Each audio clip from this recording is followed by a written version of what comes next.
Vamos orar ao Senhor neste momento e rogar a sua graça. Santíssimo Deus, nosso eterno Pai, em quem nós nos refugiamos por meio de Cristo, nosso Salvador, nós te damos graças por te servirmos, por sermos chamados teus filhos, ó Pai. Nós te pedimos nessa noite que o Senhor nos faça a sua palavra um livro aberto, que o entendimento nos venha, meu Pai, e também com ele a gratidão, que com ele, meu Deus, venha também o socorro para os espíritos angustiados, ó Pai, e que o Senhor manifeste nesta noite a sua salvação, o seu poder que se aperfeiçoa em nossa fraqueza. Tudo isso nós te pedimos agradecidos, em nome de Jesus. Amém. Vamos abrir as nossas Bíblias.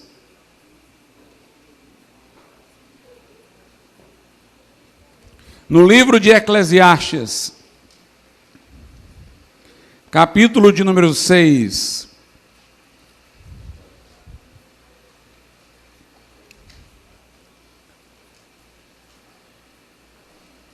Eclesiastes 6, nós iremos ler o versículo de número 12.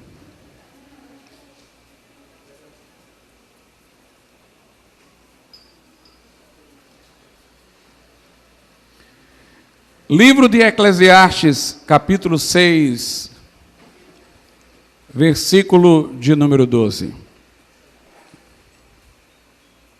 Diz assim a palavra de Deus: pois quem sabe o que é bom nesta vida para o homem, por todos os dias da sua vida de vaidade, os quais gasta como sombra, quem declarará ao homem o que será depois dele, debaixo do sol?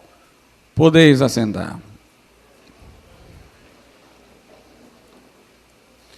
Antes de nós prosseguirmos na reflexão sobre o livro de Eclesiastes, vamos revisitar algumas coisas que ontem foram ditas.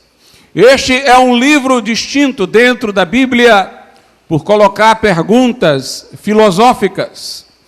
E o autor, ele mostra duas opções de vida. Com destaque, a primeira seria a do homem considerando apenas o que há debaixo do sol. Como seria a visão da vida, do trabalho, dos prazeres, da moralidade, se não houvesse nada para além daquilo que se vê e observa debaixo do sol, se não houvesse transcendência, se não houvesse céu, inferno, e de modo mais particular, se só houvesse aquilo que é captável pelos sentidos. Porque nós sabemos que a luz é que permite que nossos olhos enxerguem. Debaixo do sol é uma expressão para designar aquilo que pode ser visto sob a luz do sol, o mundo, nos limites da percepção dos nossos sentidos. Essa perspectiva, esta forma de ver o mundo dentro desses limites, é aquela que um humanista secular aceita. Aqueles que rejeitam a revelação, aqueles que só confiam no seu imaginado conhecimento científico. Portanto, quando ele fala com essa expressão debaixo do sol, sobre uma determinada perspectiva, ele está imaginando quais seriam as conclusões de um humanista secular. A outra visão sobre a qual falamos é daquele que pode ver a sua vida como uma dádiva de Deus. E estas duas perspectivas são comparadas. A partir da perspectiva debaixo do sol, debaixo do céu, que limita o mundo a essa circunscrição, o autor do livro de Eclesiastes diz que tudo é vaidade. Se admitirmos apenas esta perspectiva, a vida seria correr atrás do vento.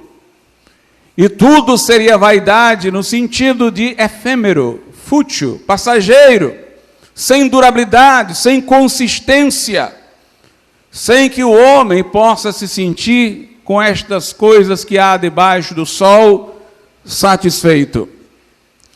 E nós vimos como o sábio Salomão aqui se propôs a esquadrinhar o mundo, a observá-lo, a descortiná-lo, a partir dessa perspectiva, debaixo do sol, para assumir conclusões e procurar obter respostas. Mas ele viu, conforme falamos ontem, somente paradoxos, contradições, tensões não resolvidas. Debaixo do sol não se vê satisfação numa vida estética, hedonista, porque os prazeres, eles demandam por busca de mais prazeres. Prazeres realizados fazem com que estes mesmos prazeres, na mesma intensidade, uma segunda vez, já não sejam mais satisfatórios, evocando uma busca ampliada, continuamente de prazer, e aumentando o grau de insatisfação, e os prazeres vão se tornando cada vez mais efêmeros. E o sábio diz: eu procurei de tudo, fiz grandes construções, busquei prazeres nas iguarias, no vinho, regrando-me com moderação.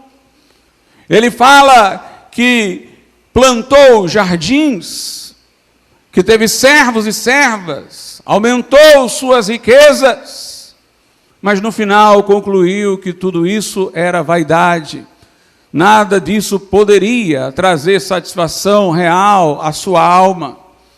Ele meditou no seu trabalho e se desgostou, porque ele disse: eu trabalho, me esforço para construir, para empreender, mas aquilo que eu construí ficará para outro que fará uso completamente diferente daquilo que eu imaginei. Talvez um filho que possa desperdiçar tudo que eu construí. E então ele conclui que seu trabalho também era inútil. Ele reflete sobre o mundo e vê que há um sistema de exploração nas relações humanas. E que ninguém deve se admirar disso, porque todas as alternativas para substituir um sistema de exploração não criaram senão outro sistema de exploração, de dominação, de opressão. Ele medita também no que mobiliza o trabalho do homem secularizado, a inveja do outro. Ele fala do preguiçoso, que tolamente cruza as mãos, mas fala daquele que trabalha e cujo fator que o mobiliza é a inveja. É olhar para o outro e desejar o que o outro tem. Fala também daqueles que trabalham mecanicamente, assiduamente, como uma devoção, mas sem nenhum objetivo.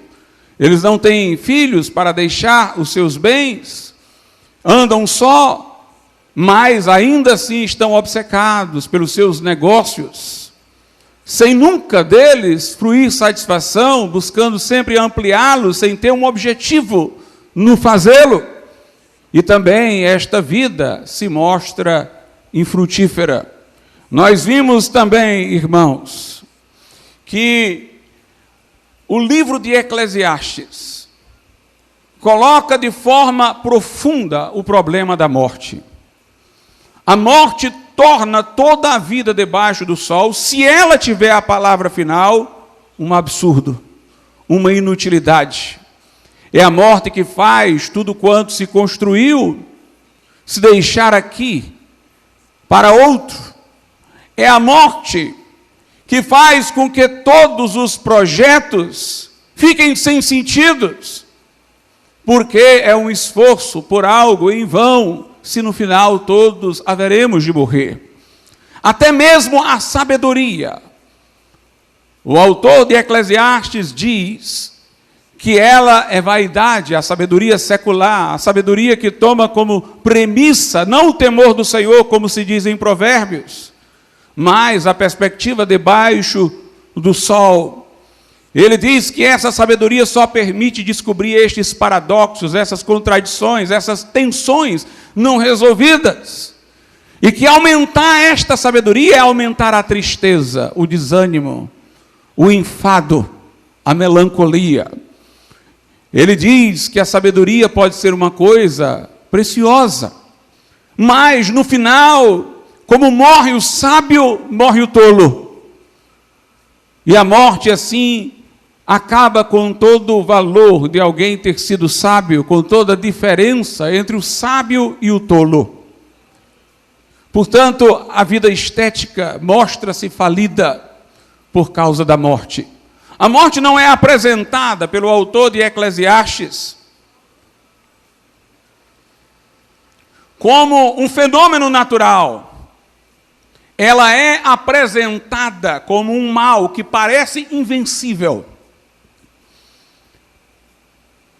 Os animais não entram em melancolia por causa da morte, porque não a antecipam nas mentes.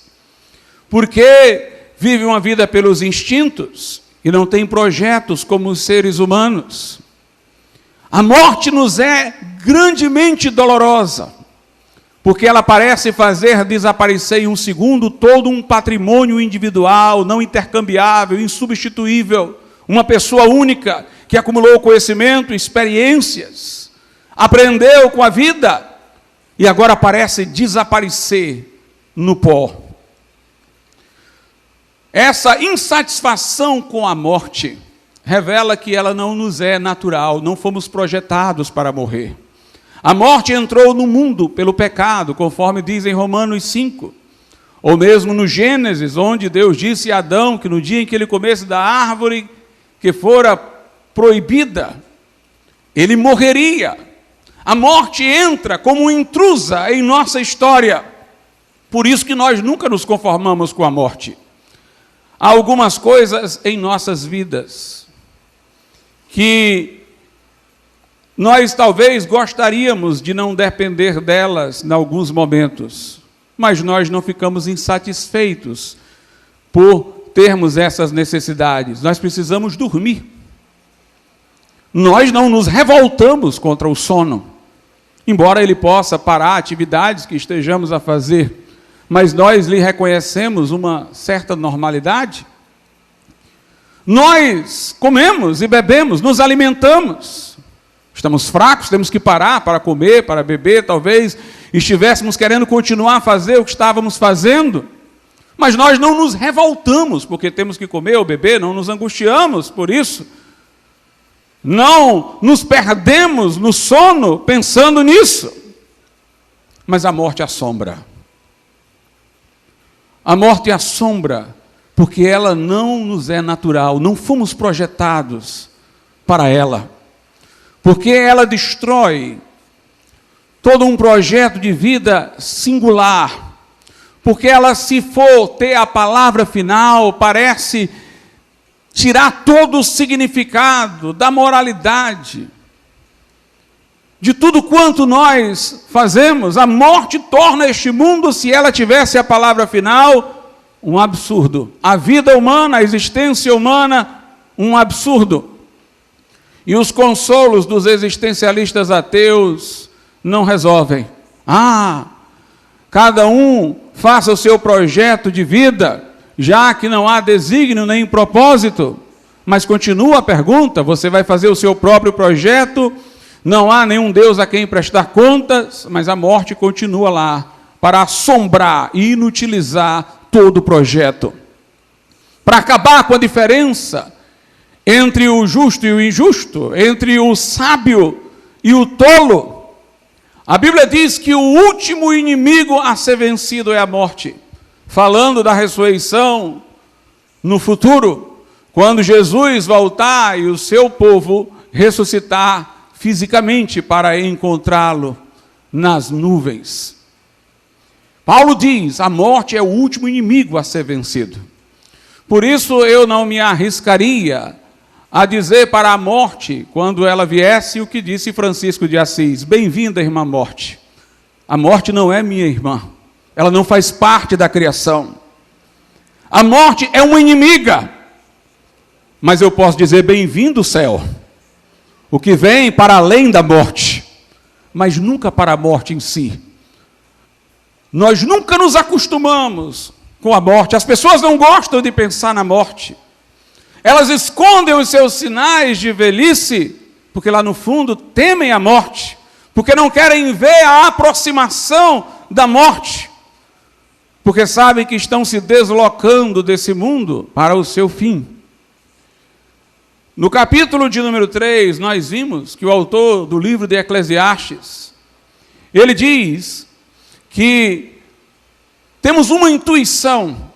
Kant chamou, como disse eu ontem, um postulado da razão prática, de que deve haver um julgamento futuro, porque este mundo é moralmente desordenado, ímpios prosperam, justos são agredidos, perseguidos e tal. Então se imagina que deve haver uma reordenação moral num julgamento para além da morte.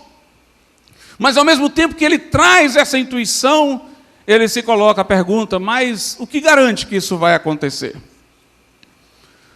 Sob a visão desses olhos, na perspectiva debaixo do sol, não apenas nós vemos que todo homem morre, mas não parece haver diferença entre a morte de um homem e de um animal. Assim como o animal morre e não tem alma que subsista, o que garante que o homem tem um espírito que vai subsistir à morte? E quando ele lança essa pergunta, ele coloca em dúvida todas as razões para levar a moralidade a sério. A morte, portanto, irmãos, encurrala aquele que segue a perspectiva debaixo do sol.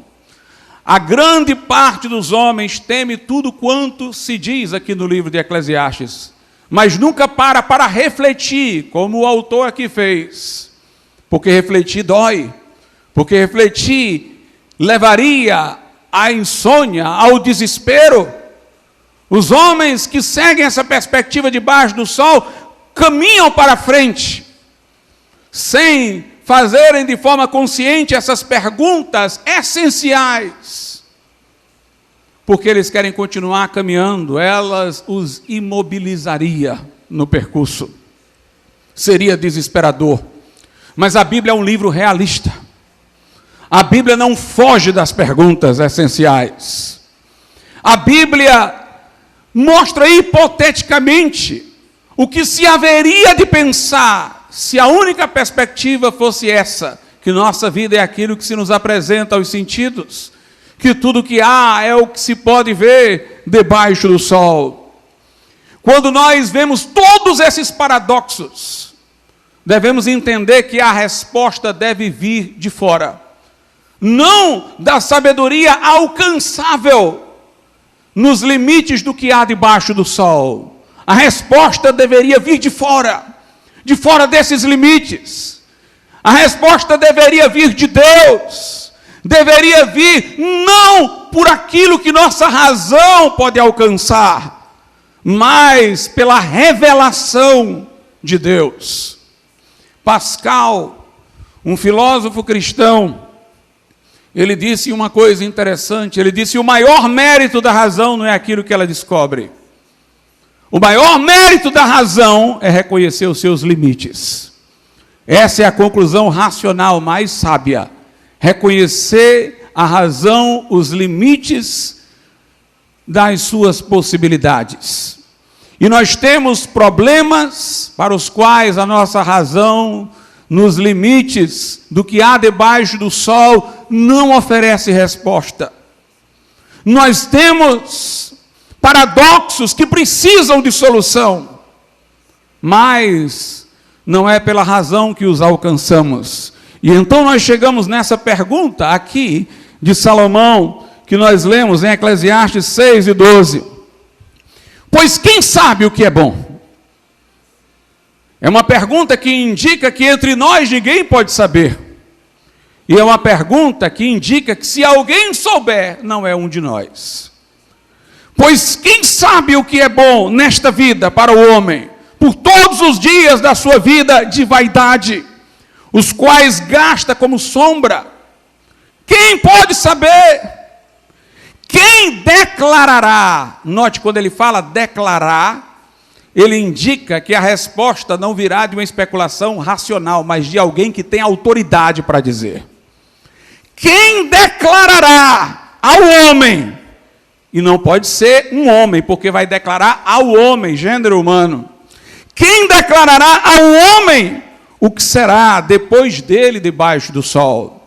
Nesse momento, o autor de Eclesiastes, que partiu de uma perspectiva humanista, secularista, nos limites do que há debaixo do sol, ele mostra que essa perspectiva nos encurrala em perguntas sem respostas, em contradições para as quais não há solução, e nesse momento faz com que levantemos os olhos para Deus, à procura de respostas. Faz com que nós reconheçamos que se houver resposta, ela terá que vir por revelação do Criador. Em Eclesiastes 7, 23 e 24, diz assim: tudo isto proveio pela sabedoria. Eu disse, sabedoria adquirirei, mas ela ainda não estava longe de mim. Mas ela ainda estava longe de mim. Portanto, o autor de Eclesiastes, ele buscou a sabedoria, ele se esforçou, ele dedicou-se a esquadrinhar. Ele disse que tudo provou pela sabedoria, e disse decididamente, resolutamente, sabedoria adquirirei, mas ele disse, mas ela ainda estava longe de mim. O que já sucedeu é remoto e profundíssimo, quem o achará? Ele, portanto, não encontrou respostas nessa perspectiva debaixo do sol. O livro de Eclesiastes é uma revelação divina, porque é livro bíblico, porque foi inspirado por Deus. Aqui nós podemos ver o fracasso do homem na sua procura, como diz a Bíblia lá na carta aos Coríntios, pela sua sabedoria, o homem não conheceu a Deus. E aqui nós podemos ver que a resposta tem que vir de cima, mas aprove a Deus salvar os crentes pela loucura da pregação. Este evangelho, que para o homem que pensa nos limites de sua sabedoria parece loucura, é na verdade a sabedoria de Deus e o poder de Deus. É a resposta às perguntas não respondidas, é a solução das contradições não resolvidas. Em Eclesiastes 12, 10 e 11 diz: procurou o pregador achar palavras agradáveis e escreveu-as com retidão, palavras de verdade. As palavras dos sábios são como aguilhões e como pregos bem fixados pelos mestres das assembleias que nos foram dadas pelo único pastor. No final ele diz que a mensagem de seu livro foi dada pelo único pastor, foi dada por Deus, lhe foi dada por revelação. A resposta não pode vir pela perspectiva daqueles que circunscrevem o mundo ao que há debaixo do sol. Então a morte, ela provoca a pergunta, ela provoca a indagação, leva-nos a procurar respostas. É interessante, irmãos, que o Novo Testamento também de alguma forma fala isso. Se a morte tiver a palavra final, nada parece ter sentido. Paulo diz assim na primeira carta aos Coríntios, capítulo de número 15, aos cristãos que naquela época estavam violentamente perseguidos, ele diz, 1 Coríntios 15, 19, se esperamos em Cristo, só nesta vida, somos os mais miseráveis de todos os homens. Cristãos estavam sendo torturados e mortos, perdendo os seus bens, perseguidos pelo Império Romano, perseguidos por judeus. Paulo disse, nossa vida fosse só isso, se nós esperássemos em Cristo só nessa vida, seríamos os mais infelizes dos homens. Agora, este versículo tem sido às vezes mal interpretado, porque algumas pessoas há que pensam que a vida cristã é uma vida sofrida, de angústias, é uma vida sem alegria, para depois daqui a gente chegar no céu, como se o céu fosse até um prêmio pelo nosso sofrimento. Mas, na verdade, irmãos, quando nós temos a resposta sobre a vida eterna, nós temos a resposta segura de morar no céu por meio da fé em Jesus, o futuro, o céu, transforma, transfigura também a nossa vida presente. De maneira que o crente vive neste mundo alegre até nas tribulações, em função do futuro, em função do céu, em função de saber que o Cristo que atravessa o fogo com ele aqui, é que tem a palavra final sobre a morte. Por isso Paulo diz, para mim o viver é Cristo e o morrer é ganho.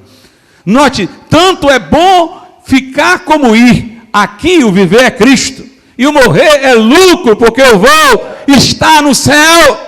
Paulo disse, o meu desejo é partir e estar com Cristo, porque isso é muito melhor. Mas, para auxiliar a igreja, ele diz, eu ainda quero viver mais, permanecer na carne. Portanto, quando nós temos segurança da vida eterna, isso transfigura a nossa existência no presente. Nesse momento eu entendo que não apenas esta vida física é um dom de Deus, mas eu entendo o dom da vida eterna, que vai fazer com que esta vida se transforme qualitativamente numa vida com Deus, numa vida cheia da presença de Deus. Então, quando eu vejo assim esta vida como um dom de Deus, não só um dom da criação, mas um dom da redenção, a minha vida é uma vida redimida, é uma vida resgatada da perdição pelo sangue de Jesus. Eu tenho um Senhor que é Cristo, a minha vida é dele. Quem está em Cristo é uma nova criatura, coisas velhas já passaram, tudo se fez novo. Então a minha vida no presente muda também. Nós falamos sobre isso ontem, que a vida vista como um dom de Deus, conforme Eclesiastes, faz com que nós vivamos alegremente. Alegria está conosco, a comida tem mais sabor, nós vimos isso, o alimento tem mais sabor. O incrédulo tem coisas, mas ele não tem o poder de desfrutar estas coisas. Ou seja, ele possui bens, ele possui coisas, mas ele se sente sempre enfadado delas, não sente o prazer nelas, porque ele não tem o poder de desfrutar o bem daquilo que possui. Mas o crente mesmo, tendo pouco, a questão não é quanto ele tem o poder de desfrutar daquilo que possui.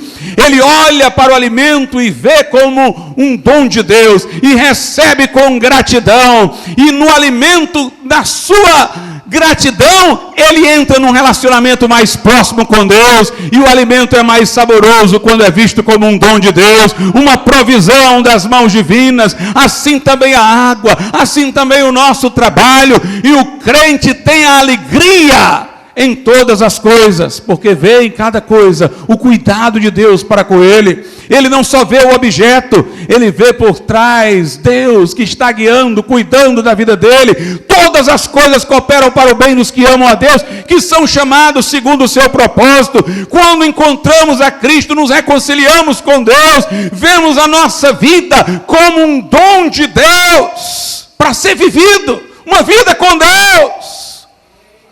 Então tudo se transfigura, o céu fica mais azul e os passarinhos cantam mais afinados, as estrelas brilham mais, e os fenômenos naturais que se repetem, como o nascer do sol, por exemplo, não são mais monótonos. O autor de Eclesiastes fala, tudo é monótono da perspectiva de baixo do sol, é sempre a mesma coisa, o sol nasce, o sol se põe, mas o crente vê alguma coisa a mais quando o sol nasce. A Bíblia diz, Senhor, as tuas misericórdias se renovam ao amanhecer, se renovam a cada manhã. O crente vê no sol que nasce as misericórdias de Deus que estão renascendo para ele. E a semelhança da criança, que diferente do adulto se enfada da repetição, a criança que gosta de brincadeiras repetitivas, o crente gosta de ver o sol nascer todo dia, porque ele vê com o sol a misericórdia de Deus, ele vê na água que corre no rio, os rios de água viva que correm do seu ventre, ele vê no pão que come, uma ilustração do pão que desceu dos céus. Ele vê na água que bebe a ilustração da água viva, que só Jesus pode dar, e que ele bebeu. o mundo se transfigura para ele. O mundo continua o mesmo, mas o nosso olhar para o mundo é diferente. Nós é que somos diferentes quando entregamos a nossa vida a Jesus. Em Romanos 5, a Bíblia diz o seguinte, a partir do verso 1. Tendo sido, pois, justificados pela fé, ou seja, sendo inocentados no tribunal de Deus, declarados justos, livres de acusação no tribunal de Deus, por meio da confiança no que Jesus fez por nós lá na cruz, levando e pagando a nossa conta, expiando nossa culpa, invocando Cristo vivo para vir ser o nosso advogado, sumo sacerdote e mediador. Tendo sido, pois, justificados pela fé, temos paz com Deus por nosso Senhor Jesus Cristo, estamos reconciliados com Deus. Não há mais um relacionamento de distância, de tensão, de inimizade, de juízo, mas um relacionamento agora de paz com Deus. Pelo qual também temos entrada pela fé a esta graça. Mais uma vez repete que é mediante a fé que temos acesso à graça que nos justifica, que nos perdoa, nos absolve do castigo da culpa, na qual estamos firmes. A graça fisga, a graça gruda, entrou na graça, fica firme nela, na qual estamos firmes e nos gloriamos na esperança da glória de Deus. Note, na esperança do que vem, de estarmos com Deus na glória, nós já nos gloriamos agora.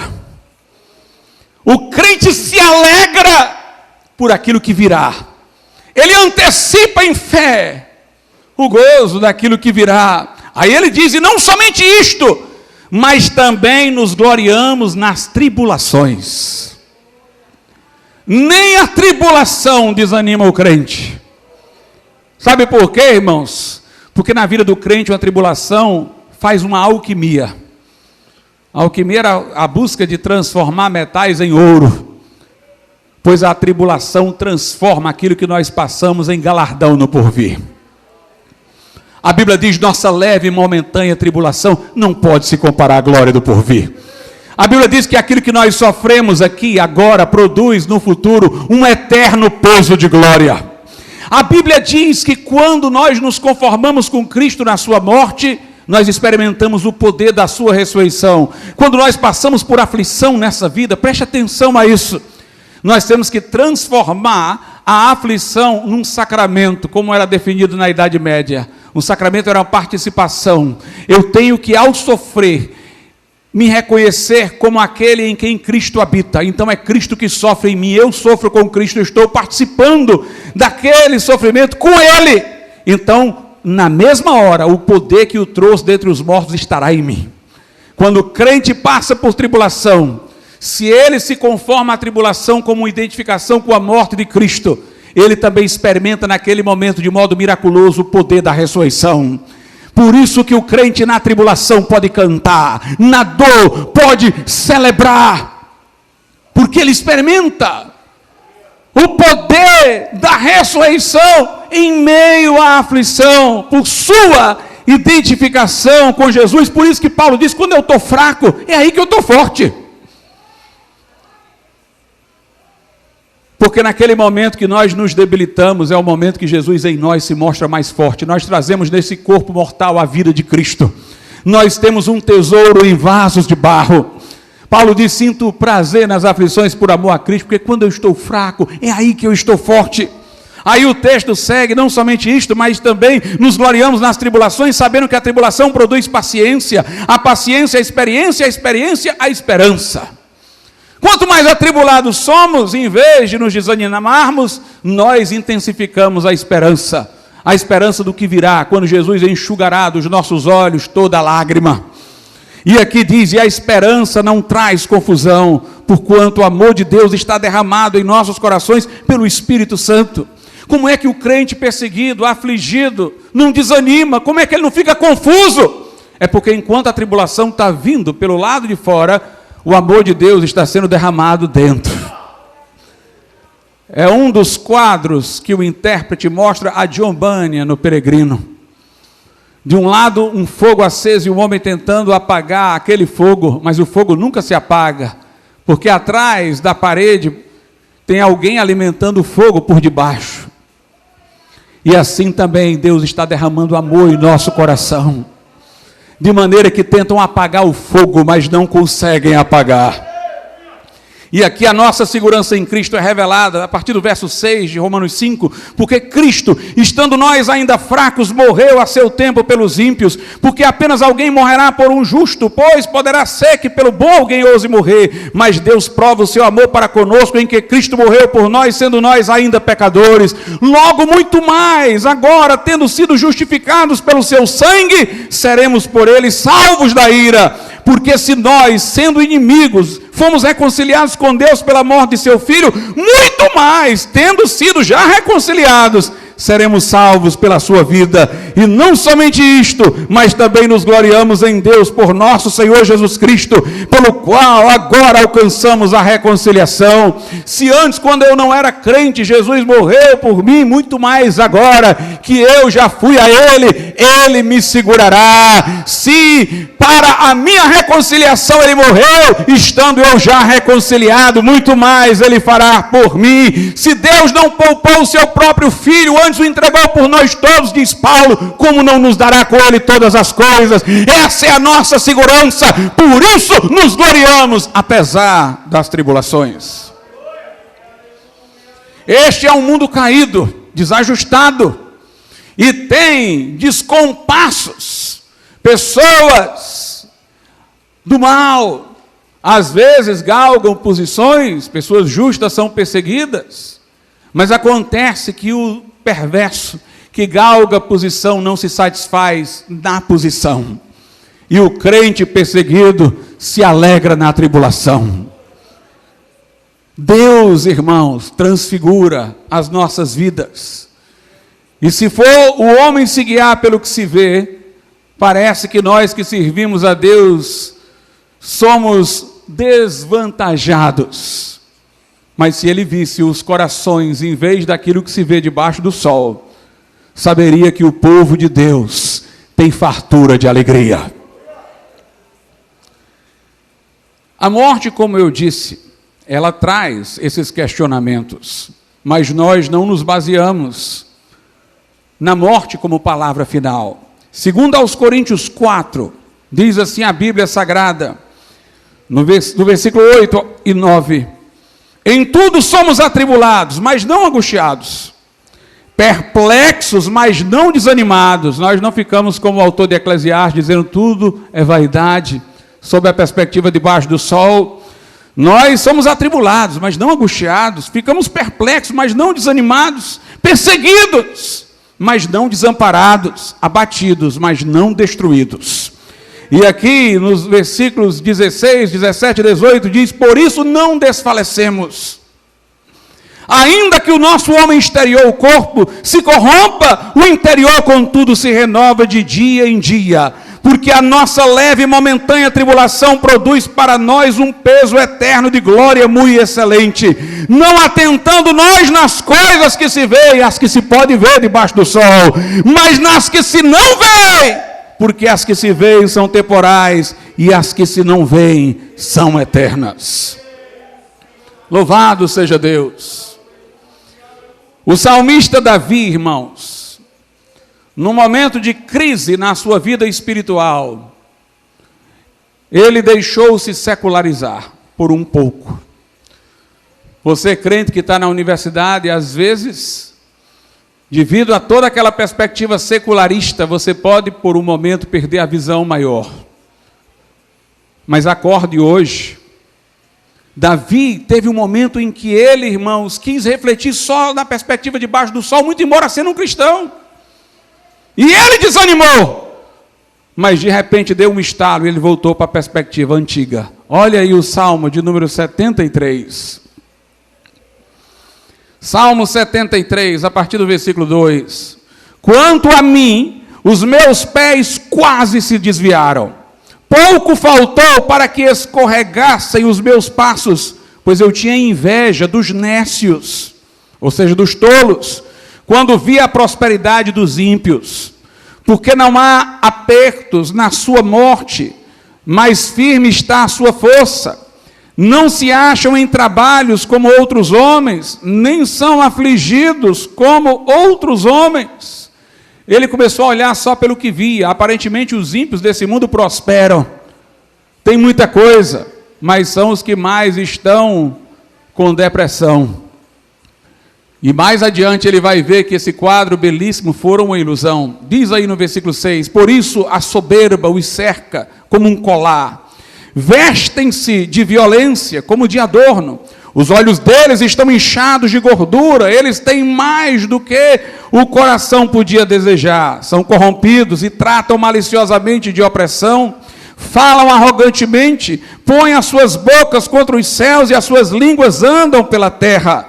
Por isso o povo dele volta aqui e águas de copos cheios se lhes espremem. E eles dizem, como sabe Deus? Ou seja, vivem suas vidas irregulares e diz, Deus não sabe de nada? Como Deus pode saber o que eu estou fazendo? Há conhecimento no Altíssimo? Eis que estes são ímpios e prosperam no mundo, aumentam as riquezas. Na verdade que em vão tenho purificado o meu coração e lavei as minhas mãos na inocência, pois todo dia tenho sido afligido e castigado cada manhã. Se eu dissesse, falarei assim, eis que ofenderia a geração de teus filhos. Quando pensava em entender isto, note, ele está aí amarrado à perspectiva debaixo do sol, ele perdeu a visão. Quando pensava em entender isso, foi para mim muito doloroso, até que entrei no santuário. Entrou na casa de Deus, onde a perspectiva é outra. Até que entrei, é um salmo de Asaf, na verdade, não de Davi. Até que entrei no santuário de Deus, então eu entendi o fim deles. O salmista, ele diz assim, eu entrei no santuário, e eu me lembrei como é que eles terminam. Como é que chegam ao fim? Meus irmãos, a morte é o melhor remédio para você fazer as perguntas certas e para um crente que de repente se perdeu com a vista debaixo do sol pensar. Aí ele diz, até que entrei no santuário de Deus, diz Asaf, então entendi eu o fim deles.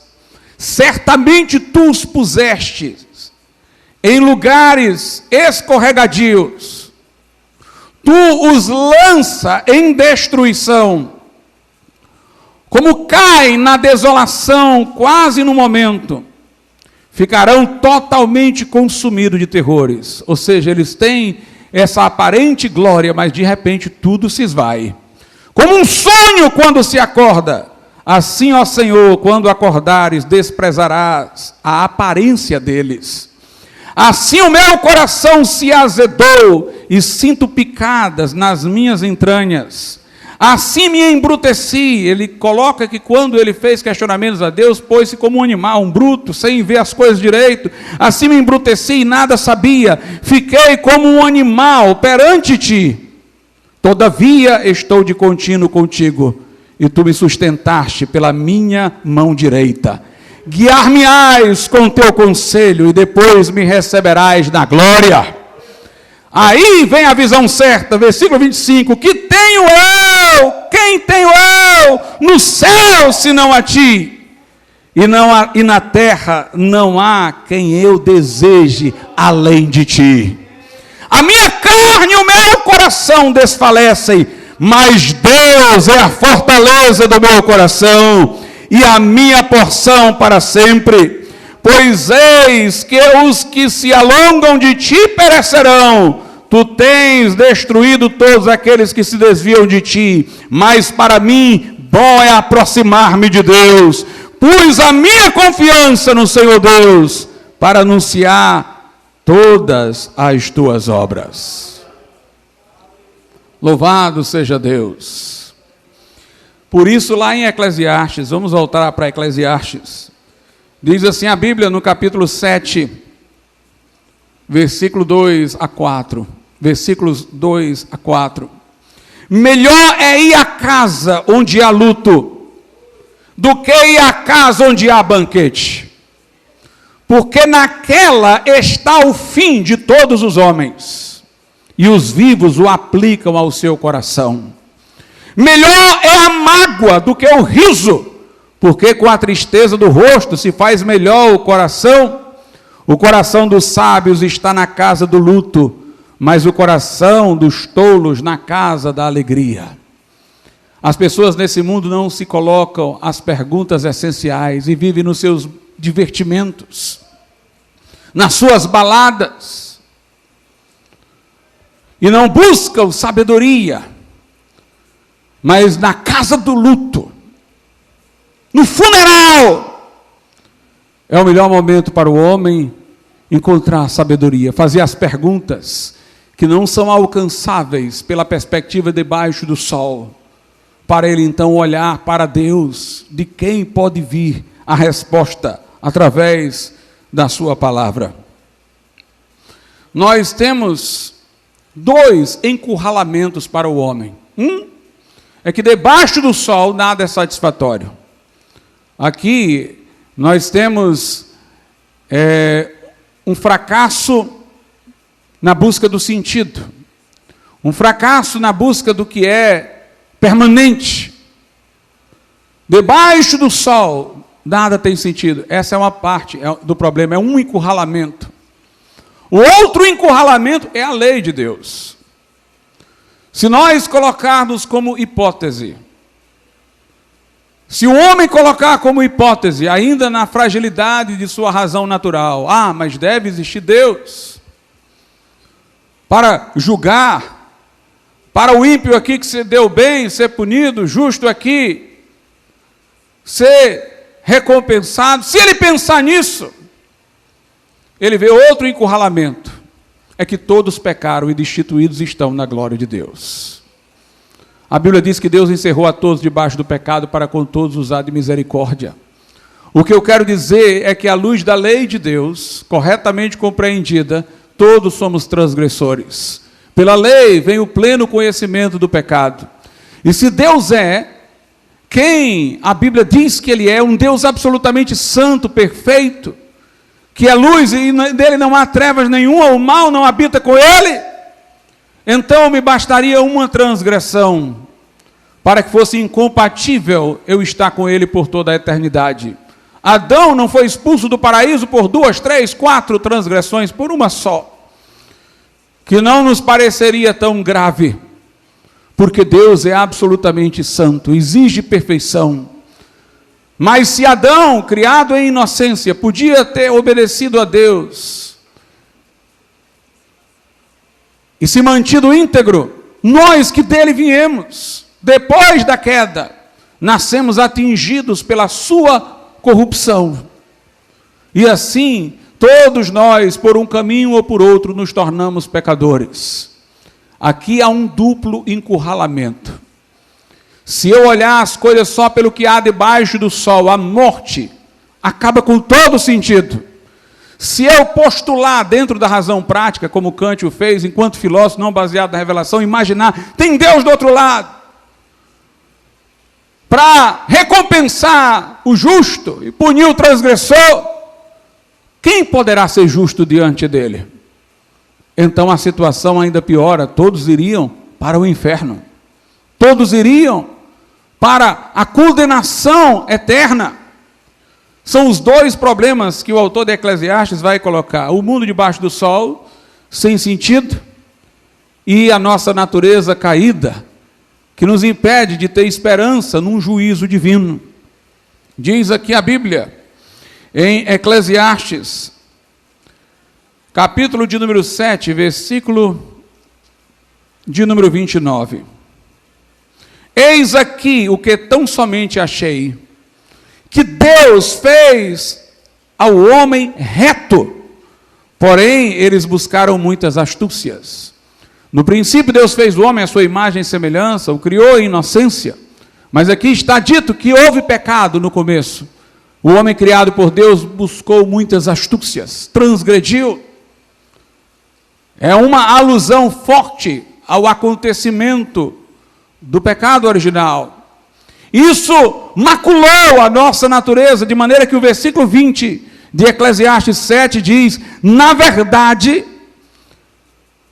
que não há homem justo sobre a terra que faça o bem e nunca peque. Não há um homem dos que sejam classificados como justos sobre a terra pelos outros homens que faça o bem e nunca peque. Todos pecaram e destituídos estão da glória de Deus. Eclesiastes 9, 1-3 mostra exatamente isso, a clausura do absurdo sem sentido do mundo debaixo do sol e a clausura de qualquer esperança de que poderíamos, pelo julgamento de nossas obras, ter algum céu depois da morte.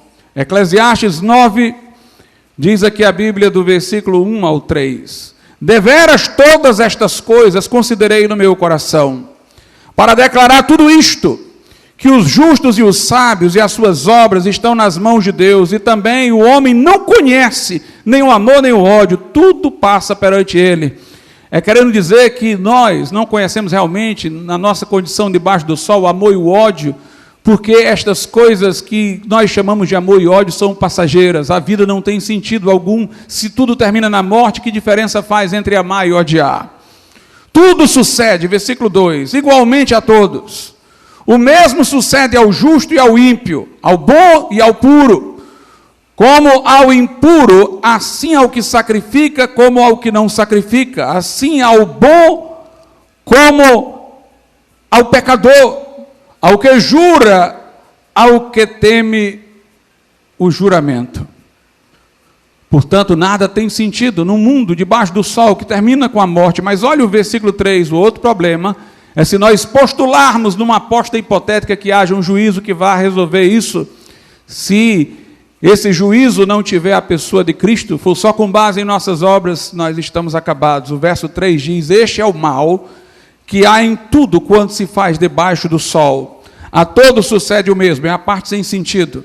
E que também o coração dos filhos dos homens, e que também o coração dos filhos dos homens está cheio de maldade.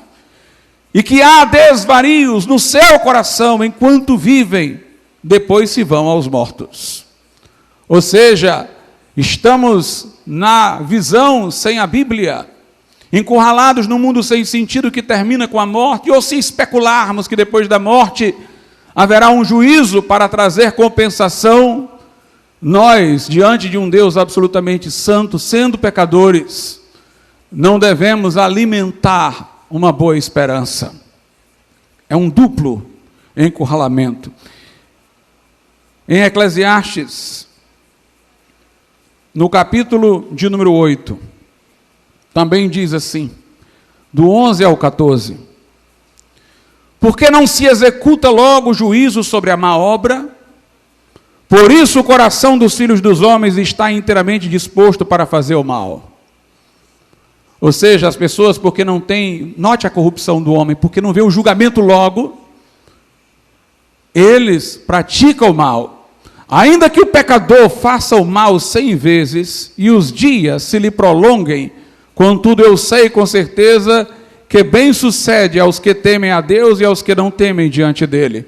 Ele abre um parêntese aqui, nós temos uma coisa interessante no autor de Eclesiastes, embora seguindo a perspectiva debaixo do sol, de vez em quando ele dá um suspiro por aquilo que ele realmente acredita. Aí ele, para não deixar que a melancolia nos tome enquanto lemos, ele abre parênteses como esse: ainda que o pecador faça o mal 100 vezes e os dias se lhe prolongam, e contudo eu sei, ele abre um parênteses para dizer, com certeza, que o que bem sucede aos que temem a Deus e aos que temem diante dele. Porém o ímpio não irá bem, ele não prolongará os seus dias, que são como a sombra, porque ele não teme diante de Deus. Assim, irmãos, encurralados no mundo sem sentido, encurralados na condição de pecadores, de onde nos virá a esperança? É aqui que entra a mensagem do Evangelho. Paulo, quando vai retratar o Evangelho na carta aos Coríntios, ele usa a expressão sabedoria. Os livros de sabedoria incluem Provérbios, Eclesiastes. O tema de Eclesiastes é a sabedoria. Quando Paulo fala no Evangelho, relacionando a sabedoria, ele quer relacionar com Eclesiastes, ele quer trazer a resposta à indagação de Eclesiastes. E ele diz, pela sua sabedoria, o mundo não conheceu a Deus. Onde está o inquiridor deste século? Não atingiu.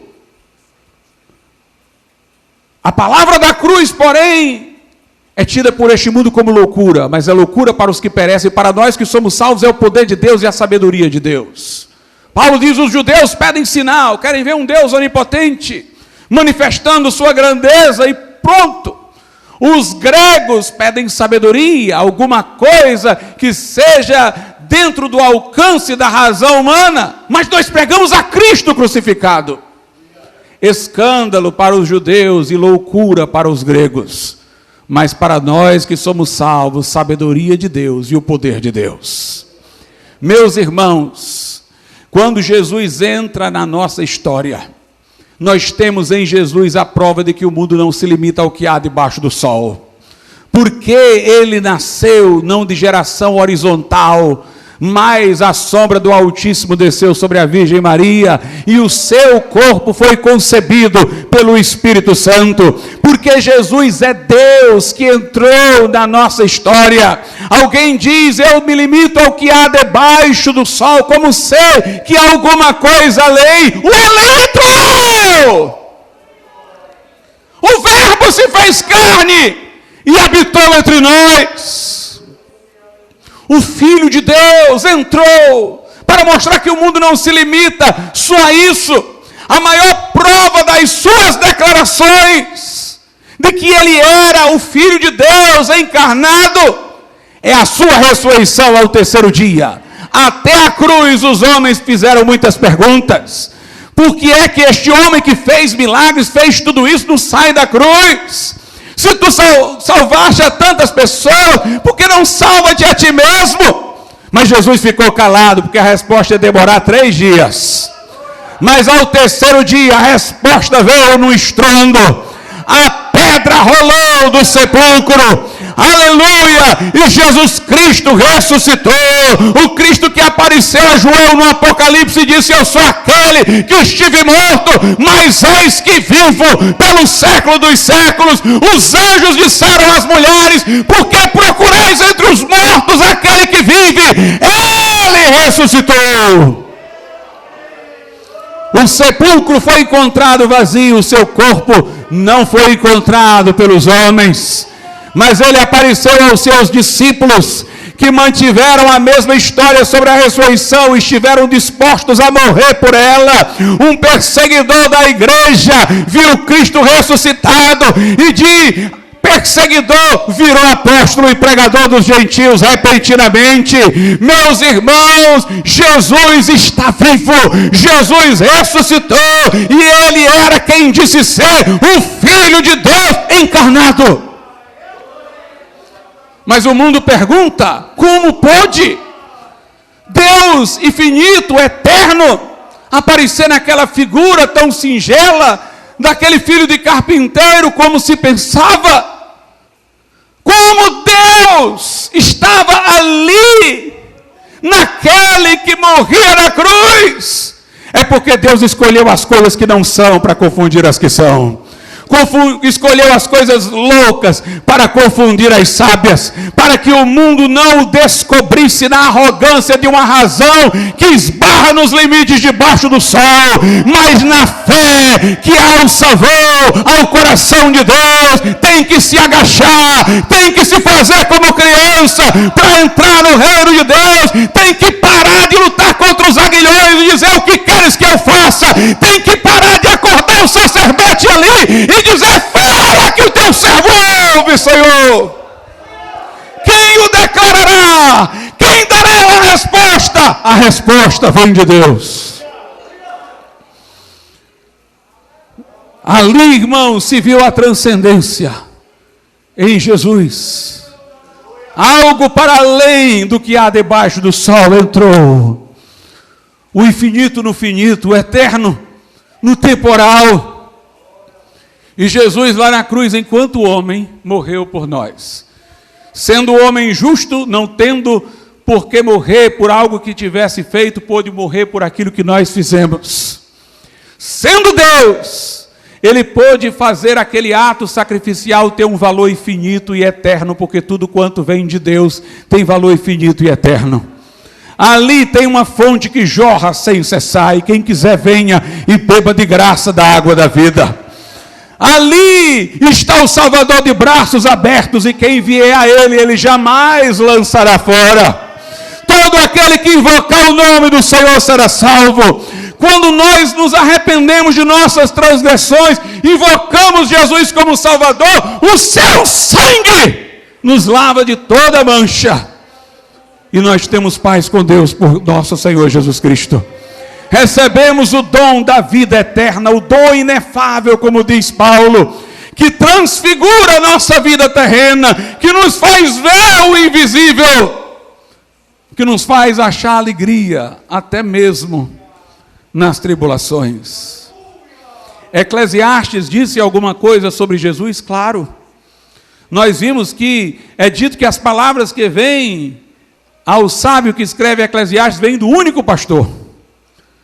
Embora Davi, dirigindo-se a Deus, disse: "O Senhor é meu pastor e nada me faltará", tentando falar com Deus naquilo que ele conhecia, sua atividade de cuidador de ovelhas, Jesus é duplamente pastor. Não só porque é o Deus do Salmo 23, um com o Pai, mas porque é o descendente de Davi. Pedro diz que ele é o supremo pastor. Essa revelação é sobre Jesus e vem de Jesus. É dito que ele é o escolhido entre os milhares. Diz aqui a Bíblia Sagrada, em Eclesiastes, no capítulo de número 7, versículo 28, ao qual ainda busca minha alma, porém ainda não a achei. Um homem entre 1000 achei eu, mas uma mulher entre todas elas não achei. Portanto, quem quiser ser salvo por alguma mulher, não tem mulher salvadora. Entre mulheres não se achou uma, entre homens também não, somente um. É Jesus. Ele é o escolhido entre os milhares. Ele é o Salvador. Ele é o mediador da aliança. Aleluia, Ele é o primeiro e o último, Ele é o alfa e o ômega, Ele é o princípio e o fim, é o autor e consumador da nossa fé. Jesus é único. E quando nós entregamos a vida a Jesus e somos perdoados, veja a vida que nós vamos viver. Eclesiastes, capítulo de número 9, a partir do versículo de número 7. Vai, pois, come com alegria o teu pão e bebe com o coração contente o teu vinho, pois Deus já se agrada das tuas obras. Ele está dizendo: ó, vive uma vida alegre. Não tem negócio de vida ascética para crente, não. Crente é alegre, irmãos. Crente é alegre. Até a tristeza do crente salta de alegria. Vai, come com alegria o teu pão, bebe o teu vinho, o produto da vinha, o suco da uva, o alimento. Vai, come o pão, bebe o vinho, se alimenta com alegria, vive essa vida terrena com alegria. Porque Deus já se agrada das tuas obras. Note, aqui é a salvação pela graça. Não é que minhas obras conseguiram a salvação, mas é que eu agora salvo, Deus se agrada das minhas obras. Quando eu não era crente, reconciliado com Deus, minhas obras eram mortas. As minhas justiças, como diz o profeta Isaías, eram como trapos da imundície. Não poderiam agradar a Deus, porque eu não estava reconciliado com Ele. Minhas obras não podiam me garantir a salvação, mas agora salvo, por graça, mediante a fé, eu sei que Deus vai se agradar das minhas obras.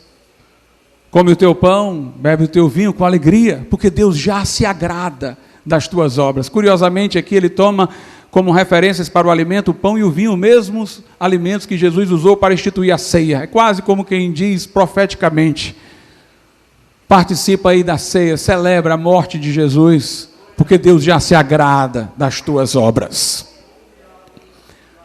Aí diz assim, o versículo de número 8: em todo tempo sejam alvas as tuas roupas, e nunca falte o óleo sobre a tua cabeça.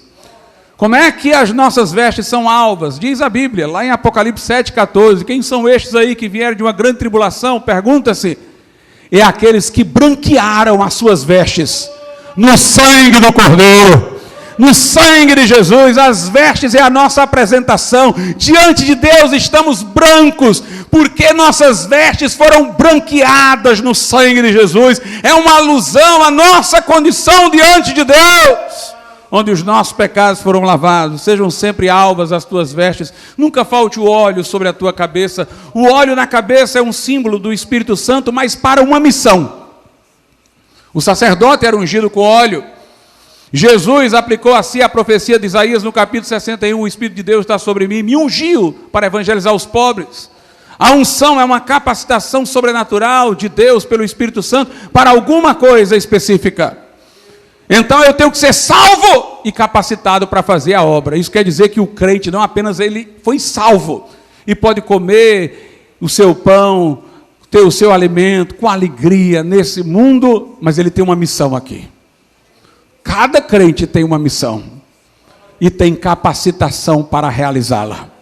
Enquanto que neste mundo as pessoas vivem ao léu, vivem como a onda do mar, indo daqui para ali e daqui para acolá, não tem um objetivo, senão o lucro e a ganância. O crente tem um projeto de Deus para a vida dele aqui. E ele tem a unção para viver isso que Deus tem para ele. Deus já se agrada das tuas obras. Vive alegremente. Tuas vestes são alvas. Tenha óleo sobre a tua cabeça. E aqui vem algo, irmãos, que a reforma protestante foi crucial para trazer de volta com grande intensidade. É que durante a Idade Média, valorizava-se a vida ascética. A pessoa tinha que maltratar o corpo, pisoteá-lo, flagelá-lo, achava-se que isso dava algum ganho diante de Deus. A vida familiar era desprezada. O celibatário era melhor do que o viúvo, mesmo que este nunca mais casasse, e o viúvo que nunca mais casasse era melhor do que aquele que estava casado. A família era desvalorizada, como algo que importunava a relação da pessoa com Deus. O trabalho secular, cotidiano, era visto como de grau inferior, enquanto que as obras dos monges era vista como uma obra superior, espiritual. A reforma quebrou isso. E a reforma substituiu os quadros com santos por representações de famílias nos quadros.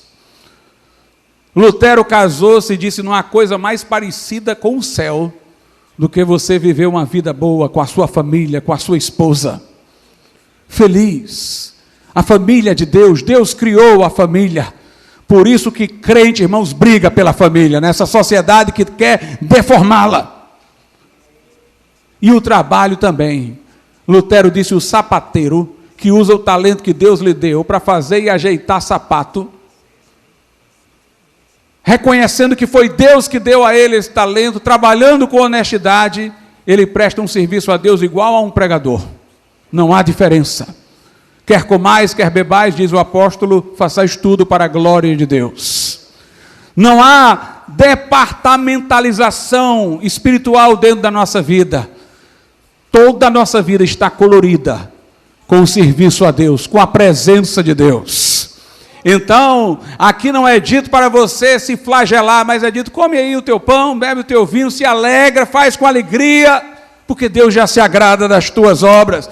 Tuas vestes sejam alvas, conserva aí a purificação que Deus já te fez pelo sangue de Jesus, anda de acordo.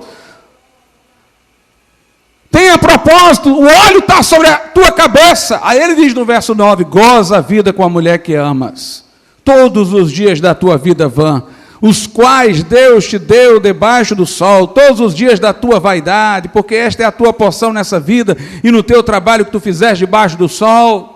Vive a vida familiar, tem prazer na família. No verso 10 diz: tudo quanto te vier à mão para fazer, faze-o conforme todas as tuas forças, porque na sepultura para onde tu vais não há obra, nem projeto, nem conhecimento, nem sabedoria alguma. Teve a oportunidade, crente, aproveita. Tem chance de melhorar? Melhora. Tem chance de mostrar as habilidades? Aproveita. A reforma, irmão, onde chegou, fez o país prosperar. Porque o trabalho era visto como um serviço a Deus. Tudo que te vier à tua mão para fazer, faz-o com todas as tuas forças. Essa é a lógica da reforma.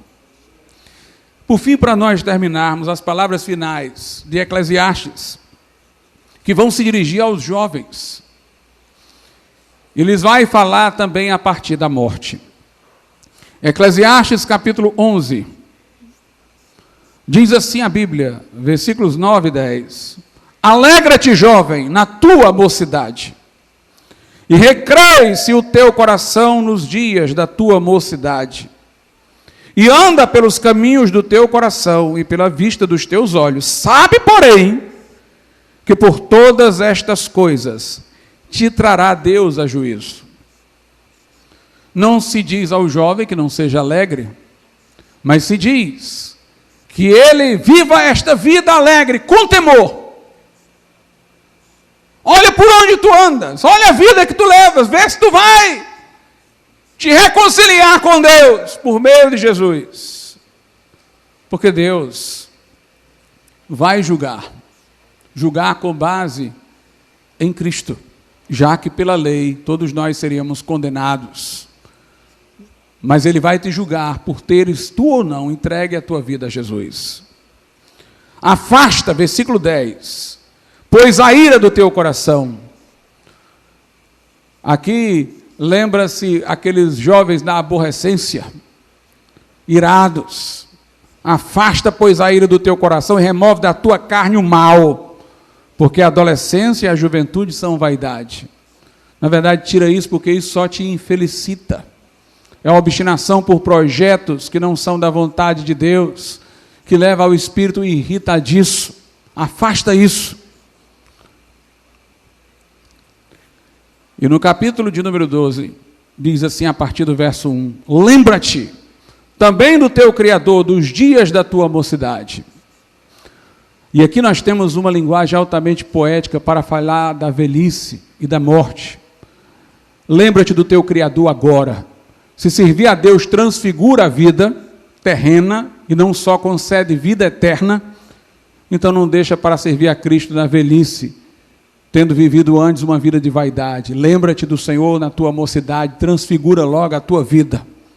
Lembra-te também do teu Criador nos dias da tua mocidade, antes que venham os maus dias, e cheguem os anos dos quais venhas a dizer, não tenho neles contentamento, antes que venha a velhice, quando virá a doença, o cansaço, a falta de contentamento, antes que se escureça o sol e a luz, e a lua e as estrelas, e tornem a vir as nuvens depois da chuva. Toda a expressão poética é para designar a vida no seu definhamento final. No dia em que tremerem os guardas da casa, e se encurvarem os homens fortes, e cessarem os moedores, por já serem poucos, e se escurecerem os que olham pelas janelas, e as portas da rua se fecharem, por causa do baixo ruído da moedura, e se levantar a voz das aves, e todas as filhas da música se abaterem, como também quando temerem o que é alto, quando alguém já precisar te carregar, e houver espantos no caminho, e florescer a amendoeira, que quando floresce fica branca, indicando os cabelos grisalhos, e o gafanhoto for um peso. O gafanhoto é bem pequenininho, mas nós já vemos quando certas pessoas ficam velhas, tremulando a mão para trazer a colher à boca. E pereceu o apetite. Um dos meus grandes professores da universidade, professor Arnaldo Vasconcelos, envelhecido, ele dizia, Glauco, um dia você vai chegar à minha idade e vai saber o que é isso. Eu como uma comida que é considerada gostosa, uma iguaria, e como uma comida comum não faz diferença nenhuma. Não tenho mais apetite, não tenho mais a distinção do gosto. Porque o homem se vai à sua casa eterna, e os pranteadores andarão rodeando pela praça, antes que se rompa o cordão de prata, se quebre o copo de ouro, e se despedace o cântaro junto à fonte, e se quebre a roda junto ao poço. E aqui o que ele realmente quer dizer, e o pó volte à terra como era, e o espírito volte a Deus que o deu. No final ele responde a pergunta sobre se o espírito do homem termina na morte ou não. Não termina. Vai voltar para Deus para responder. Vai voltar para Deus para ser encaminhado a algum lugar. Lembra-te, antes que venha tudo isso. Nos versos 13 e 14 ele conclui: de tudo que se tem ouvido, o fim é: teme a Deus e guarda os seus mandamentos, porque isto é o dever de todo homem, porque Deus há de trazer a juízo toda obra, e até tudo que está encoberto, quer seja bom, quer seja mal. O livro não termina sem resposta. O livro mostra que debaixo do sol você está encurralado no mundo sem sentido. Que à luz da lei não adianta postular um juiz pós-morte no seu raciocínio débil para corrigir, porque todos seriam culpabilizados. Mas a resposta que não vem das especulações, da postulação da razão prática de Kant, da suposição de um Deus juiz para dar sentido à moral. A resposta que não vem da perspectiva debaixo do sol, do que se mostra ao sentido, mas que vem desse livro, que vem do Evangelho, traz esperança. Você é um pecador. Você vai morrer, mas tem um Salvador, que tem a palavra final, não a morte. Jesus, que desceu do céu, morreu naquela cruz, sangrou por você e por mim. Arrepende-te do teu pecado. Entrega teu coração a Ele. Você não vai ter só uma promessa de vida eterna no céu. À luz dessa esperança, toda essa vida aqui vai ser transfigurada. Vai ser uma antecipação do céu. Em meio àquilo que as pessoas estarão vendo na sua vida, coisas no seu interior estarão acontecendo, que só você sabe, Deus, maravilhosas, que farão a fortaleza ser maior do que a fraqueza, o consolo ser maior do que a dor, a vida maior do que a morte, e Jesus maior que tudo e que todas as coisas em sua vida. Vamos ficar de pé. Convido os irmãos que cantam e tocam para nos elevarem a Deus nesse momento. Baseado no Salmo 139, que o Senhor possa sondar os nossos corações.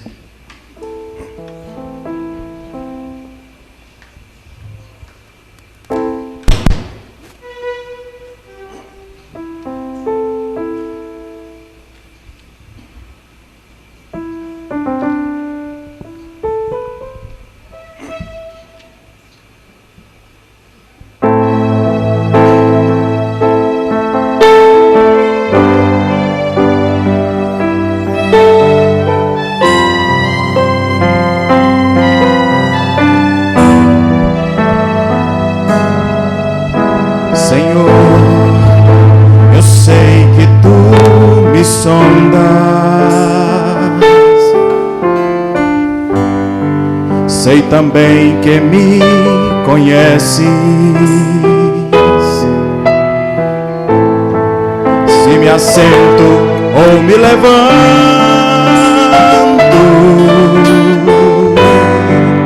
tu conheces meus pensamentos.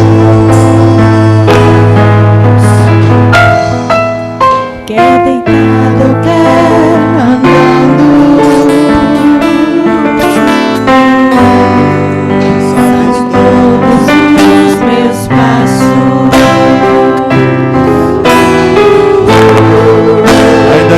em mim palavra, sei que em tudo me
cercas em volta. Tua mão em mim repousa. A ciência é grandiosa.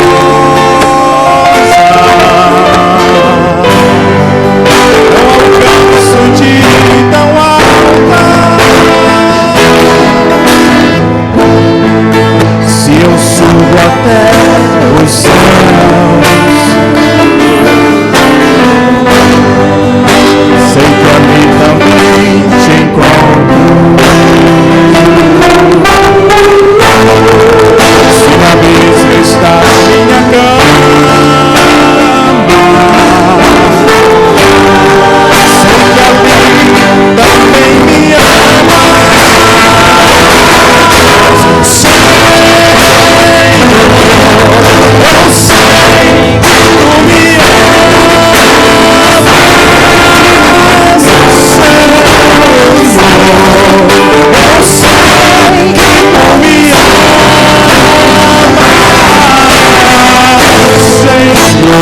Eu sei que tu me amas, Senhor. Eu sei que tu me amas, Senhor. Eu sei, Senhor.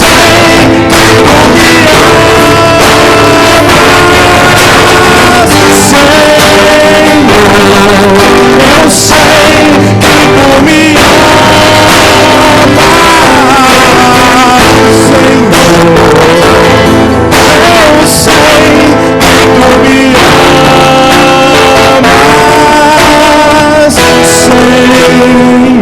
Senhor. Eu sei que tu me amas. Eu venho, igreja, eu sei que tu sondas, Senhor.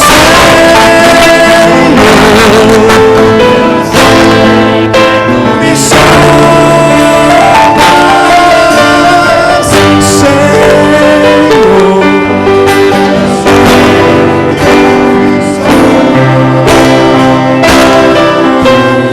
Eu sei que tu me sondas, Senhor.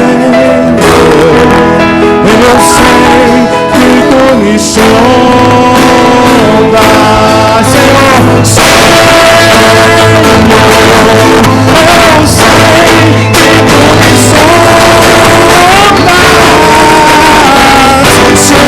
Senhor. Eu sei que tu me sondas, Senhor.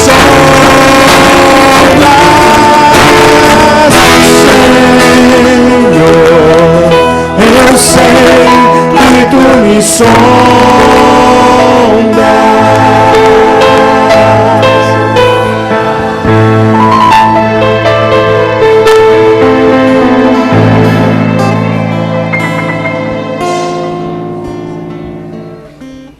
Talvez haja alguém aqui nessa noite que diz: pastor, eu ainda não fiz uma entrega definida, consciente, resoluta da minha vida a Jesus, arrependendo-me dos meus pecados, da minha perspectiva, que o ignorava na hora das decisões mais importantes da minha vida.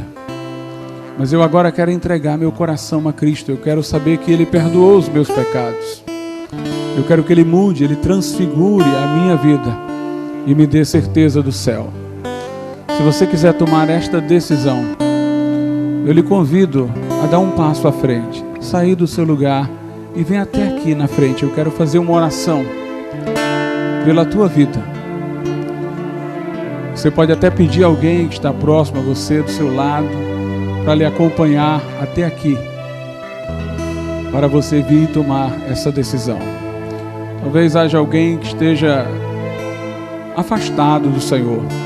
Eu estou como Asaf, longe, me remoendo por dentro, pelas desvantagens da vida, vendo a coisa só com o olhar debaixo do sol, mas eu sei o caminho de volta. Eu quero pedir perdão a Deus. Eu quero me reconciliar com o Senhor. Você pode também sair do seu lugar, vir aqui à frente e nós vamos orar. Nós vamos orar pela sua vida nesse momento. Alguém pode perguntar, pastor, por que fala para vir à frente? Porque Jesus disse que quem o confessasse diante dos seres humanos, ele o confessaria diante do Pai. Mas ele também disse, quem se envergonhar de mim, das minhas palavras, eu terei vergonha dele diante do Pai e dos santos anjos. Jesus, quando veio, ele morreu e foi humilhado publicamente. Aquela cruz não estava no lugar secreto, estava à vista. O carregar da cruz foi sob a zombaria dos homens. Se você quer se identificar com ele, você não tem nem pessoas aqui que estão querendo zombar de você, vão se alegrar com você. Mas você tem que mostrar que está disposto, está disposta a seguir Jesus publicamente. Por isso nós convidamos. Se houver mais alguém, pode vir e nós vamos orar hoje aqui por tua vida. Soberano Deus, nosso Pai, gratos te somos pela palavra da cruz do Evangelho, pela Escritura que nos revela. O Jesus Cristo que naquela cruz padeceu e verteu seu sangue para a expiação da nossa culpa e perdão de nossos pecados. Olha para o teu filho que está agora vindo para reconciliar-se contigo, colocar a sua vida nas tuas mãos, sob a tua direção. Que o Senhor, meu Deus, lhe assegure perdão, lhe traga a paz. Que o Senhor, meu Deus, lhe renove o coração, a vida, dando firmeza e, meu Deus, segurança do teu amor no seu caminhar, no seu proceder, Senhor. Vai com ele, muda tudo, meu Pai, e dá a direção na jornada que conduz ao céu. Por ele nós te damos graças e por cada um que pôde ouvir a tua palavra, em nome de Jesus. Amém.